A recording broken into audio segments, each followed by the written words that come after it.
Welcome back to my channel and welcome to a brand new guitar review.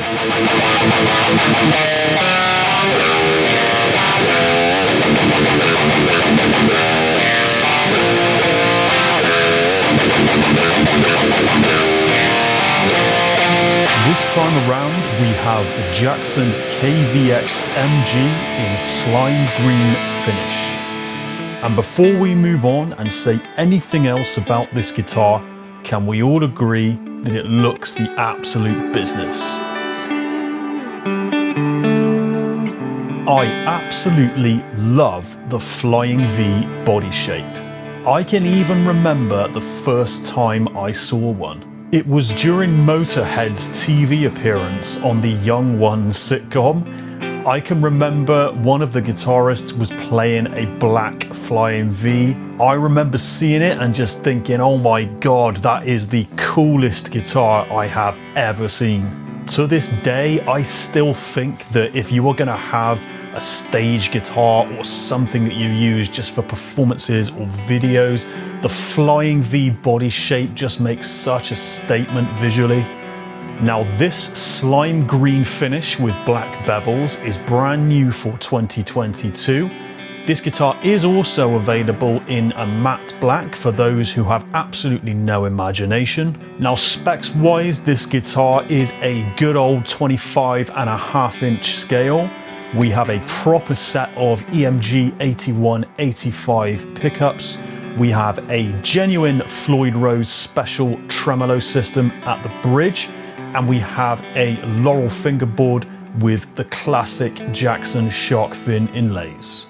Now let's just look at the price of this thing. Currently, in my opinion, this is the best value Flying V that you can get brand new. For around 600 quid, depending on which finish you choose, you are getting features that would not be unusual on a guitar closer to the £1,000 price point. In the process of researching this guitar for review, I looked at the competition currently on offer from Solar Guitars, from ESP's LTD line. Now in terms of specs, anything else at this same price point is a league behind of what you're getting for this money. Currently, if you go and spend about 600 quid on a Flying V from another manufacturer, you are going to either be getting own brand nasty Chinese pickups, you will not be getting a proper Floyd Rose bridge, let alone any kind of tremolo system, and you pretty much across the board will not be getting a proper neck through construction. So the big question for us to answer in this review is this guitar as good as it looks on paper?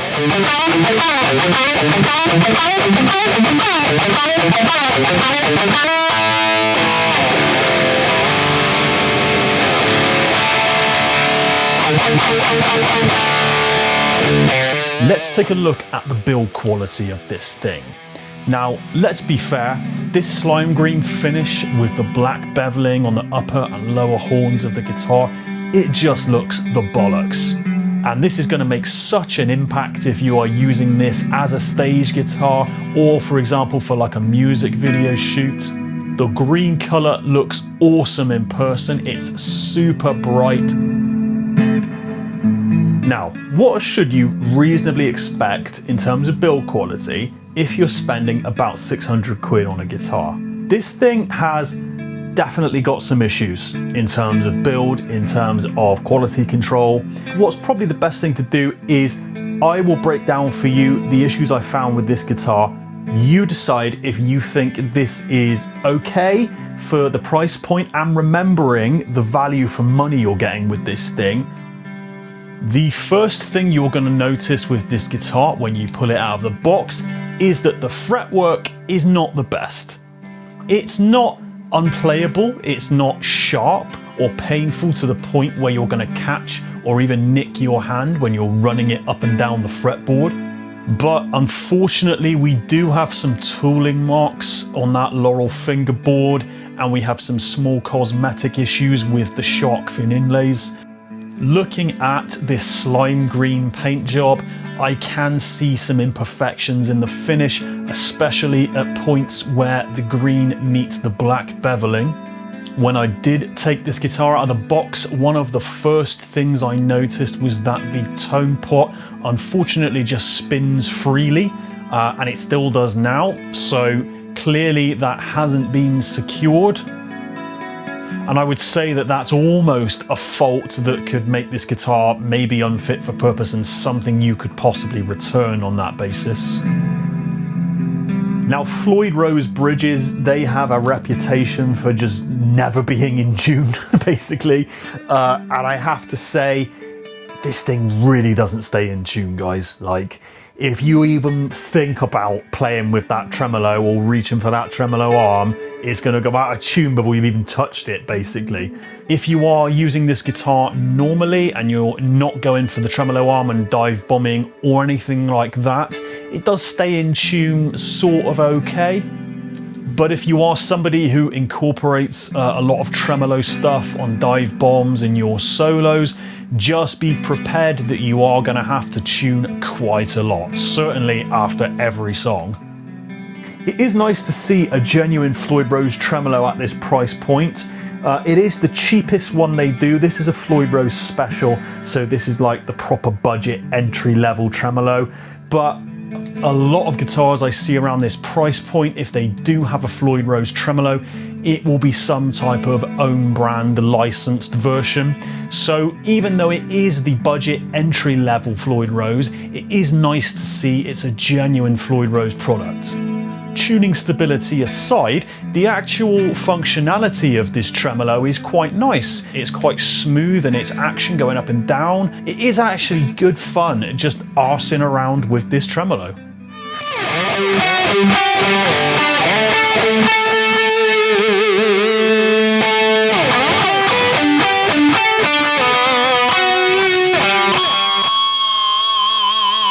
This guitar is manufactured in Indonesia.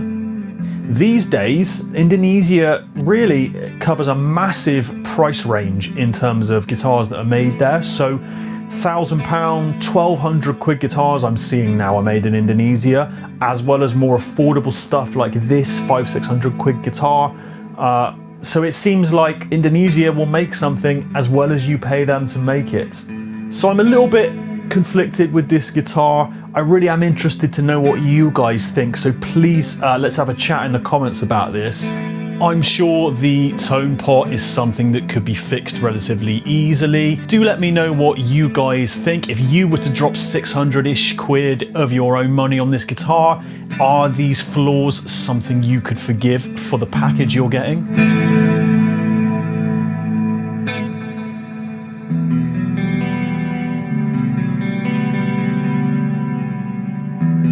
Now, a very important topic when it comes to choosing a Flying V, ergonomics.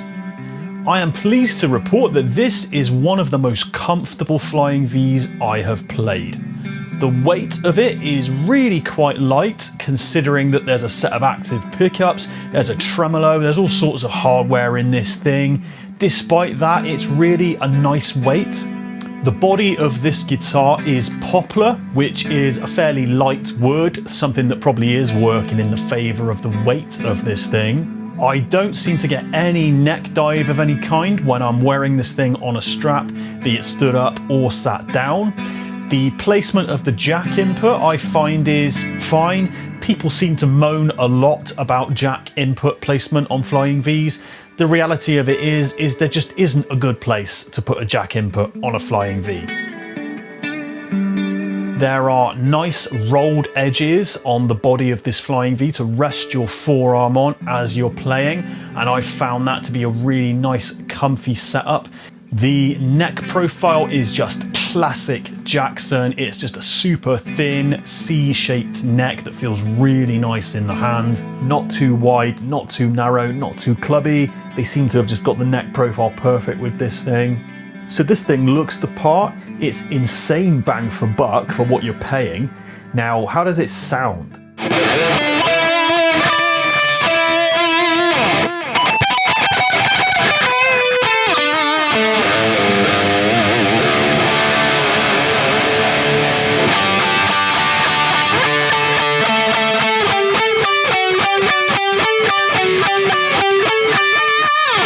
This guitar is fitted with the ultimate classic pickup set for heavy metal and rock, the EMG 8185. Now the EMG 81 is just such a classic pickup, and it's actually been a little while since I've had a guitar in with it fitted, and it just reminds me why this pickup is so popular.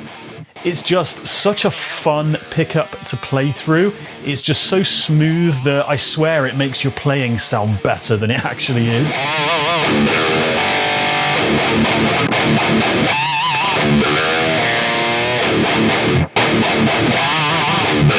There is so much compression that, say you play 10 notes and you hit the 8th and the 9th not quite as hard as you hit the ones before, the compression will just kind of help you out and sort of mask it a little bit. So I really have had just such a blast just riffing out on this thing.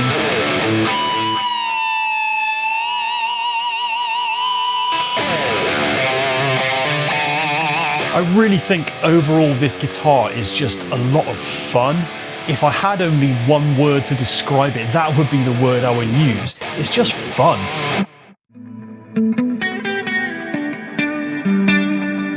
Now the neck pickup, the EMG 85, it's not my favourite neck pickup, I'll be honest. I think it does sound a bit sterile and a bit thin for clean tones. The one kind of scenario that I do think it actually works quite well for is if you're doing clean tones with a shitload of effects on. So for example, today I'm using my Headrush units for all the tones you're hearing. Now I found this actually sounded alright when I played it through one of my patches that involves an acoustic simulator, a chorus, a big ambient delay. It kind of lends itself fairly well to having a shitload of effects chucked on top just because it is so kind of sterile sounding.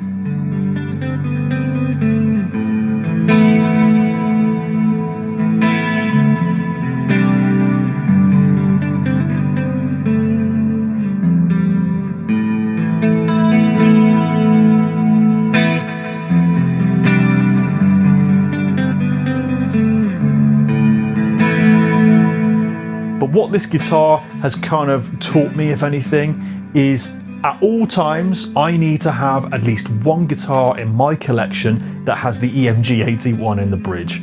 I have had such a good time just chugging away and pissing about playing through this pickup on this guitar. Because it does have that like brutal, chuggy, extra compressy quality to it, I have just had such a blast just messing around with it on this guitar. So summary, what do we think then? Can we forgive the fact that this thing is not thrown together particularly well because it gives us such a deal and it is such a fun guitar to play? If it wasn't for the tuning stability, which has been driving me fucking mental, I would absolutely keep this as a staple in my collection. I have never been much of a whammy bar guy, and this is why. The trade-off that has to be made for tuning stability in order for you to do whammy bar stuff, to me, just has never felt worth it. That is just my personal opinion, of course. I'm sure some of you will disagree with me. But if you are in the market for a flying V, something you can use for performances that is really going to look the part, this thing is just unbeatable for 600 quid. I really would encourage you guys to Google around and try and find me a flying V with better specs for this money. I guarantee you won't at the moment. Thank you so much for watching once again. If you did find this video useful or entertaining in any way, please do think about chucking me a subscribe. Better yet, you can also support the channel via the Buy Me a Coffee link in the video description below. Until the next video, take care of yourselves, and I'll see you soon.